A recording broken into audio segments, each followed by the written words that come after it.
श्रीमन्नारायण नारायण हरि हरि ओम। श्रीमन्नारायण नारायण हरि हरि ओम। दक्ष कह रहे हैं कि बंदर जैसी आँख वाला मेरी मृगी के बच्चे जैसे कन्या का विवाह सती के साथ कर लिया कि हाय हाय जैसे कोई शूद्र को वेद पढ़ा दे, उसी तरह मेरी इच्छा न होते हुए भी ब्रह्मा जी से कहने से मैंने इसकी शादी सती के साथ कर दी। हाँ, धर्म की मर्यादा को तोड़ने वाला है। ये भूत स्थल में निवास करता है जहाँ प्रेत भूत होते हैं शमशान में। चिता का भस्म लेप करने वाला, गले में नरमुंड की माला पहनने वाला मात्र शिव मंगल है, लेकिन ये सही सही अशिव है, अमंगल है। ये तो पागल है। इस पागल से मैंने कैसे विवाह कर दिया। ऐसे भूतों का अधिपति और अपवित्र दुष्ट हृदय वाला ये ब्रह्मा जी इसी का बखान किया करते थे। ये वरदान दायक और जन्मों से मंगल के धाम है, ऐसी बात करके मुझको बहका कर मेरे भोलेपन के खातिर मैंने अपनी भोली सुकुमारी कन्या इसको दे दिया। दक्ष महाराज इस प्रकार से शंकर जी की निंदा करते हैं। बाजू में बैठे ब्रह्मा जी को भी लपेटे में ले लिया। उस समय दक्ष महाराज इतने क्रोध में थे कि उनके सामने कोई कुछ नहीं बोला। वहाँ उपस्थित सभी जान गए कि शिव जी के प्रति दक्ष का पूर्व ग्रह है। ग्रह कई प्रकार को होता है, ये पूर्व ग्रह है। वहाँ बैठे ब्रह्मा जी के दक्ष के सम्मान नहीं किया, परंतु संसार का नियम है कि बधी हुई लघुता ग्रंथि से लोग नहीं छूटते हैं।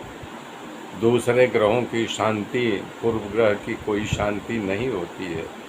दक्ष कह रहे हैं कि शिव जी निर्लज्ज हैं, ये सच बात है। लाज तो जीव को आती है और शिव जी को कहाँ लाज आए। दक्ष कह रहे हैं ये सत्पुरुषों के आचरण में लांछन है।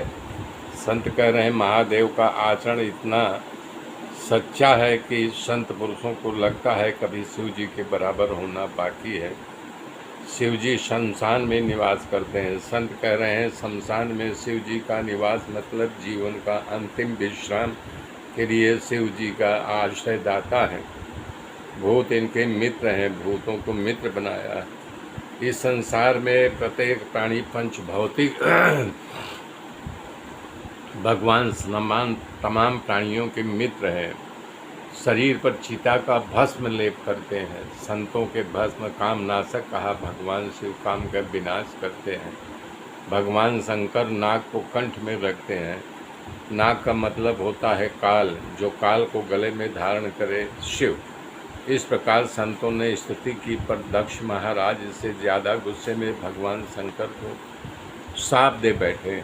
उन्होंने कहा कि ये शिव अपनी पंगत में बैठने लायक नहीं है। सहभागम न लभताम दैवे देवगणाधम। इसको यज्ञ में देवताओं के साथ यज्ञ का भाग न मिले, कारण में देवताओं में अधम है। वहाँ पर उपस्थित सभी उदास हो गए, किसी का कुछ नहीं चला।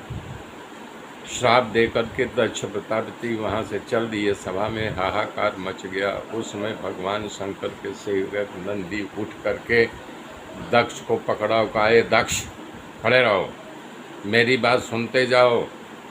हाँ, दक्ष रुक गए। नंदी ने कहा ये लोग पालो, देख पालो, ये दक्ष विद्रोही भगवान शंकर से द्रोह किया है, फिर भी उनने द्रोह नहीं किया। ये विषय सुख से रचा पचा रहता है। दक्ष देह सुखों में परम सुख मानने लगा है। ये मूर्ख आत्मभाव को भूल गया है। जैसे पशु होते हैं, इसकी बुद्धि पशु जैसे हो गई है। मेरे मित्रों, मेरे साथ बने रहिए। आगे की गाथा फिर कल जोड़ूंगा।